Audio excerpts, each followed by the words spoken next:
Hello students, welcome back to my channel Shipra classes. जैसा कि आपको पता है कि हमने अपनी प्रीवियस वीडियो में फैक्टर्स एंड मल्टीपल्स को डिस्कस किया था और आपसे कहा था हम अपनी नेक्स्ट वीडियो में उनसे रिलेटेड कुछ क्वेश्चंस डिस्कस करेंगे। तो आज हम फैक्टर्स और मल्टीपल से रिलेटेड कुछ क्वेश्चंस डिस्कस करने वाले हैं। तो बहुत ध्यान से सुनिएगा। बेसिक क्वेश्चंस हैं जो मैथ्स में भी आपके काम आएंगे, एप्टीट्यूड में भी आपके काम आएंगे, और बेसिक्स जहां पर मैथ्स पूछा जाता है किसी भी कॉम्पिटिटिव एग्जाम में तो वहां भी आपके काम आने वाले हैं। तो चलिए स्टार्ट करते हैं हम अपने फर्स्ट क्वेश्चन से। देखिए फर्स्ट क्वेश्चन है कि आपको लीस्ट नंबर बताना है। अब देखिए लीस्ट नंबर हमने थोड़ा सा रिवाइज कर रहे थे। हमने जो अपनी प्रीवियस वीडियो में पढ़ा था एलसीएम और एचसीएफ के बारे में पढ़ा था, ठीक है। तो एलसीएम और एचसीएफ, एलसीएम की फुल फॉर्म मैंने आपको बताई थी लोएस्ट कॉमन मल्टीपल, और एचसीएफ की मैंने आपको फुल फॉर्म बताई थी हाईएस्ट कॉमन फैक्टर या फिर ग्रेटेस्ट कॉमन फैक्टर, ठीक है। अब हमें फाइंड आउट क्या करना है, least number. What we have to find, least number. Least number find out करना है which is divisible by 8, 9, 12 and 15। Least number find out करना है तो उसके लिए हमें इसका एलसीएम फाइंड आउट करना होगा। कुछ स्टूडेंट्स जानते होंगे how to find out LCM and कुछ स्टूडेंट्स नहीं भी जानते होंगे। तो हम चलिए पहले हम डिस्कस करते हैं हाउ टू कैलकुलेट एलसीएम। तो देखिए एलसीएम के लिए हम यहाँ पे प्राइम फैक्टराइजेशन का यूज करेंगे। प्राइम मतलब जिससे भी हम डिवाइड करेंगे वो यहाँ पे हम प्राइम नंबर लेंगे। सबसे छोटा प्राइम नंबर क्या होता है, 2। तो 2 की टेबल में 8 कितने टाइम्स आता है, 4 टाइम्स। 2 4 जा 8। 2 की टेबल में 9 नहीं आता है तो हम यहाँ पे 9 एज इट इज लिख देंगे। 2 6 जा 12। 2 की टेबल में 15 नहीं आता है तो हम 2 15 एज इट इज लिख देंगे।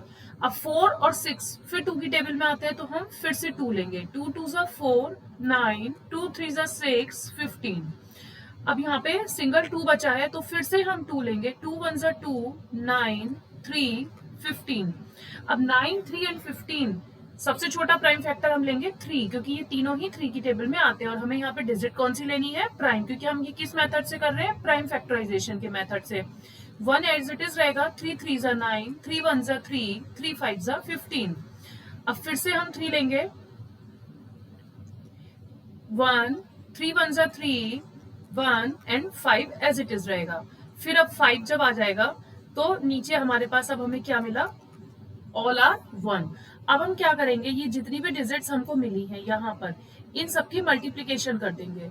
कैसे, 2 multiplied by 2 multiplied by 2 multiplied by 3 multiplied by 3 and multiplied by 5। ये हमें फैक्टर्स मिले हैं इन सारी नंबर्स के। तो मल्टीप्लाई करके क्या मिलेगा, 2 2 जा 4, 4 2 जा 8, 8 3 जा 24, 24 की 3 से मल्टीप्लाई करेंगे। Then what will be get, 24 multiplied by 3 72। अब 72 की मल्टीप्लाई हम 5 से कर देंगे, 360। तो हमें क्या मिला, 360। तो आपके पास लीस्ट नंबर क्या आ गया, 360। 360 वो लीस्ट नंबर है जो कि 8 9 12 एंड 15 सबसे डिविजिबल है, सबकी टेबल में आता है और सबसे डिविजिबल हो भी जाएगा। तो इस तरीके से आपको एक क्वेश्चन से क्या पता चला, हाउ टू कैलकुलेट एलसीएम। आपको एलसीएम निकालना आया कौन से मेथड से, प्राइम फैक्टराइजेशन के मेथड से। और इससे आपको पता चला कि किस तरीके से हम लीस्ट नंबर फाइंड आउट कर सकते हैं। तो ये क्वेश्चन अपने आप में बहुत इंपॉर्टेंट क्वेश्चन था। तो इसे आप ध्यान से एक दो बार देखेंगे जब, तो आपको इजीली क्लियर हो जाएगा। और फिर भी अगर कोई डाउट होता है तो आप मुझसे कमेंट सेक्शन में कमेंट करके पूछ सकते हैं। चलिए अपने नेक्स्ट क्वेश्चन की तरफ चलते हैं। नेक्स्ट क्वेश्चन है, find the LCM of 1/3, 2/9, 5/6 and 4/27। मैंने आपको कल एक फॉर्मूला बताया था एलसीएम, जब हमें फैक्टर्स में इसमें फ्रैक्शन में निकालना। आपको क्या दिया है, फ्रैक्शन। क्या गिवन है आपको, फ्रैक्शन। ये सब फ्रैक्शन में गिवन है तो आपको एलसीएम भी किस में निकालना होगा, फ्रैक्शन में। तो एलसीएम जब हम फ्रैक्शन में निकालते हैं तो हमारे पास फॉर्मूला क्या होता है, एलसीएम ऑफ फ्रैक्शंस निकालने के लिए एलसीएम ऑफ न्यूमरेटर्स, जो भी न्यूमरेटर में डिजिट्स हैं उनका LCM divided by HCF of denominators.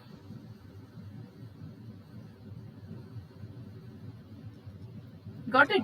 तो अभी आपको क्या करना होगा, आपको जो ये डिजिट्स हैं 1/3 हम यहाँ नोट डाउन कर लेते हैं, 1/3, 2/9, 5/6 एंड 4/27। तो इसमें 1, 2, 5 एंड 4 का हमें निकालना है एलसीएम और 3, 9, 6 एंड 27 का निकालना है एचसीएफ। तो देखिए सबसे पहले हमने जैसे अभी पीछे फाइंड आउट करा था एलसीएम, तो एलसीएम हम इसी तरीके से फाइंड आउट कर लेंगे। 2 लेंगे सबसे पहले, 1 एज इट इज रहेगा, 2 1 2, 5, 2 2 4, फिर से हम 2 ले लेंगे, 1 1 5 एंड 2 1 2। अब हम लेंगे 5 1 1 1 1, 2 2 4, 4 5 20। तो हमारे पास क्या आ गया, एलसीएम ऑफ न्यूमरेटर 20। अब हमें फाइंड आउट करना है नीचे की डिजिट का डिनोमिनेटर का एचसीएफ। तो एचसीएफ फाइंड आउट करने के लिए हमें क्या करना होगा, इन सारी डिजिट्स का एचसीएफ फाइंड आउट करना होगा। तो देखिए एचसीएफ निकालने के लिए सबसे पहले आपको ये देखना है कि हाईएस्ट कॉमन फैक्टर बताना है आपको कि इसमें सबसे हाईएस्ट कॉमन फैक्टर कौन सा है जो सबसे डिविजिबल है। अब जैसे 3 की टेबल में 9 भी आता है, 6 भी आता है, 27 भी आता है, तो इट मींस 3 क्या हो जाएगा आपका एचसीएफ हो जाएगा 3, 9, 6 एंड 27 का एचसीएफ क्या हो जाएगा 3। और एचसीएफ हम अगर मैं सॉल्व करना आपको बताऊं तो किस तरीके से निकालते हैं, जैसे 3 से पहले हम 9 को डिवाइड करेंगे, तो 3 3 9 डिविजिबल है। अब ऐसे ही हम क्या करेंगे, फिर 3 से हम 6 को डिवाइड करेंगे, तो 3 2 6 डिविजिबल है। इसी तरीके से हम 3 से 27 को डिवाइड करेंगे, which is also divisible by 3, 3 9 27, ये भी डिविजिबल है। इट मीन्स 3 जब सबसे डिविजिबल है तो एचसीएफ क्या हुआ, highest common factor, greatest common factor is 3। तो 20/3 is the LCM of all the fractions. जितने भी आपको फ्रैक्शंस क्वेश्चन में गिवन थे उनका आपको एलसीएम क्या मिला, 20/3। तो इस तरीके से फ्रैक्शन के क्वेश्चंस को सॉल्व किया जाता है। इसी तरीके से आपसे इसमें यह भी पूछा जा सकता था, find the HCF of this. तो एचसीएफ के लिए मैंने आपको क्या बताया था, न्यूमरेटर में एचसीएफ रख देंगे और डिनोमिनेटर में एलसीएम रख देंगे। तो आपको उस केस में न्यूमरेटर का फिर एचसीएफ निकालना होगा और डिनोमिनेटर का एलसीएम फाइंड आउट करना होगा, तो you will get your final answer. Next किसी क्वेश्चन में एचसीएफ पूछा जाएगा तो हम वहां उसको डिस्कस करेंगे, अभी आप एलसीएम सीखिए। नेक्स्ट क्वेश्चन है, if HCF of 2 numbers is 7, which of the following can never be there LCM. अब आपके पास 4 ऑप्शन है और क्वेश्चन में ऐसा कहा गया है कि एचसीएफ जो है 2 नंबर्स का वो क्या है 7। If HCF of 2 numbers is 7, which of the following can never be there LCM.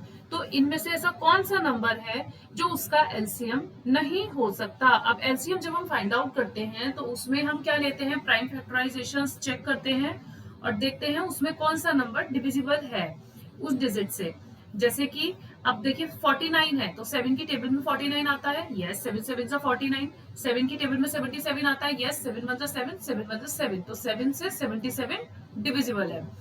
105, 7 1 7 and 3 7 5 35. 105 is also divisible by 7, but 89 is not divisible by 7. That means this one is your final answer. 89 is your final answer. तो इस तरीके से इन question को आप orally भी check कर सकते हैं। इन सब डिजिट्स को आपको 7 से डिवाइड करके देखना होगा। जो नंबर 7 से डिवाइड नहीं होगा वो उसका कभी भी एलसीएम नहीं हो सकता। ठीक है, नेक्स्ट क्वेश्चन। नेक्स्ट क्वेश्चन भी इसी तरीके से है, इफ एलसीएम ऑफ 2 नंबर्स। अब आपको यहाँ पर क्या दिया है, एलसीएम दिया है और पूछा जा रहा है कि नेवर बी देयर एचसीएफ, तो अब उसका वो एचसीएफ नहीं हो सकता। अब आपको क्या करना है, अब आपको ऑप्शन उठाने हैं और ऑप्शन से उस डिजिट को डिवाइड करना है। जैसे मैं आपको 3 से डिवाइड करती हूँ, अगर 22 हम अगर डिवाइड करते हैं 3 से 210 को, तो 3 7 21, तो 3 से डिविजिबल है। 5 से भी 210 डिविजिबल है। 7 3 21, 7 से भी 210 डिविजिबल है, बट 11 से 210 डिविजिबल नहीं है। तो can never be there HCF is, final answer is yours 11। तो 11 इज योर फाइनल आंसर। तो इस तरीके से इसको सॉल्व करते हैं। कैसे हमें एलसीएम बताना है, कैसे हमें एचसीएफ बताना है, मैंने आपको दोनों तरीके बता दिए। आई होप आपको समझ में आ रहे होंगे। नेक्स्ट क्वेश्चन है, 6 bells ring at an interval of 2 4 6 8 10 and 12 seconds respectively। ये क्वेश्चन बहुत इंपॉर्टेंट है। ये क्वेश्चन कॉम्पिटिटिव एग्जाम्स में पूछा जाता है। ये क्वेश्चन 6th स्टैंडर्ड की बुक में भी है, एप्टीट्यूड में पूछा जाता है, हर जगह ये क्वेश्चन बहुत ज्यादा मैटर करता है। तो इस क्वेश्चन को आप अगर एक बार ध्यान से सीख लेंगे तो आपको ये हर जगह काम आएगा। देखिए 6 बेल हैं, 6 बेल्स हैं, वो किस किस इंटरवल में बेल हो रही हैं, पहले 2 सेकंड में, फिर 4 सेकंड में, फिर 6 सेकंड में, फिर 8 सेकंड में, देन 10 एंड देन 12। तो इस तरीके से रिस्पेक्टिवली वो इतने इंटरवल में बेल कर रही हैं। They started ringing simultaneously. अब जब वो एक साथ रिंगिंग करना स्टार्ट करें तो कितने समय के बाद वो एक साथ रिंग करेंगी, तो इसको कैसे आप फाइंड आउट कर सकते हैं, after how long will they ring again together. तो सबसे पहले first of all you have to find out the LCM of all the digits. आपको दिया गया है 2, 4, 6, 8, 10 एंड 12। तो इन सब का आपको सबसे पहले क्या फाइंड आउट करना होगा, एलसीएम। तो सबसे पहले हम 2 लेंगे क्योंकि 2 सबसे छोटा प्राइम फैक्टर है, 2 से सब डिजिट्स डिविजिबल भी हैं, तो हमने 2 से इन सबको डिवाइड कर दिया। अगेन हम 2 से इसको डिवाइड करेंगे, 2 1 जा 2, 3, 2 2 जा 4, 5, 2 3 जा 6। ठीक है, अब फिर से 2 लेंगे, 1 1 3 1 5 3। अब हम क्या लेंगे, 3, 1 1 1 1 5 1। अब हम लेंगे 5, 1 1 1 1 1 1। ठीक है, तो हमारे पास क्या फैक्टर्स आए, हमारे पास फैक्टर्स आए 2 multiplied by 2 multiplied by 2 multiplied by 3 and multiplied by 5। तो इन सबको मल्टीप्लाई कर लीजिए, 2 2 जा 4, 4 2 जा 8, 8 3 जा 24 एंड 24 की 5 से मल्टीप्लाई करेंगे तो हमें क्या मिलेगा, 120। तो 120 सेकेंड्स आया है। ठीक है, 120 सेकेंड्स में वो अगेन रिंग करेंगी। तो लेकिन हमें आंसर जो निकालना है, जैसे अगर आपके पास ऑप्शंस आते हैं सेकंड में तब तो आपका आंसर 120 हो जाएगा। अगर ऑप्शंस में आपको मिनट गिवन है देन आप क्या करेंगे, तब आप इसको मिनट में कन्वर्ट करेंगे। तो मिनट में कन्वर्ट करना तो आपको आता है ना कि हाउ कैसे कन्वर्ट करते हैं। देखिए 1 मिनट में 60 सेकेंड होते हैं, you all know very well. तो 1 सेकेंड में कितने मिनट होंगे, 1/60 मिनट होंगे। Got it. देन हमसे पूछा कितने में जा रहा है, 120 में।